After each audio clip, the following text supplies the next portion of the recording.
The surplus lines industry is facing a new deadline. On July 21, 2011, the Non-Admitted and Reinsurance Reform Act must be implemented.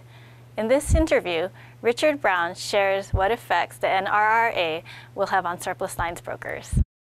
The Non-Admitted and Reinsurance Reform Act of 2010 does a few things. It preempts state law, primarily in the area of surplus line taxation.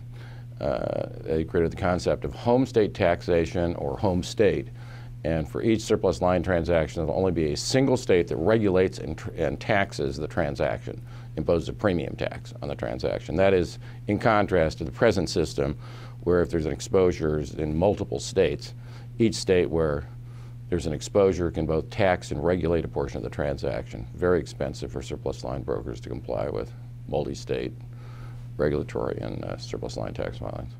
I'd start preparing as soon as possible. I would closely involve the IT, compliance, and accounting personnel. Consider an accounting cutoff date of July 21st for NRRA purposes, because you're going to have a different paradigm for taxation after that.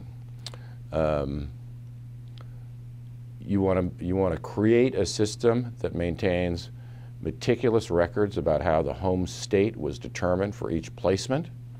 I mean, think about premium audits coming down the pike. That's what you ought to have in mind.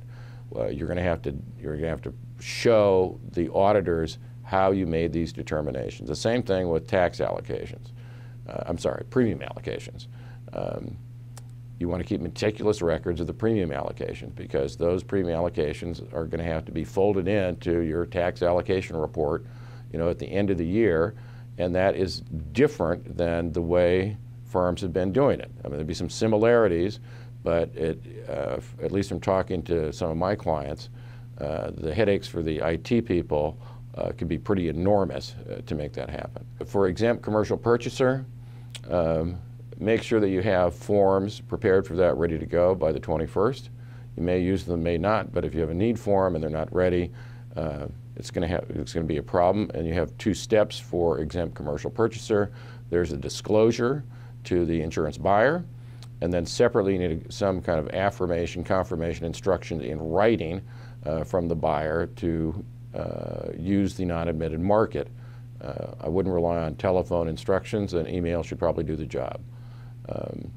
You might also consider checking with their E&O carrier and see if they have any thoughts on compliance or suggestions to prepare for the NRRA, because there is definitely a lot of potential for disputes, and particularly regulatory action in connection with premium audits, maybe other issues downstream.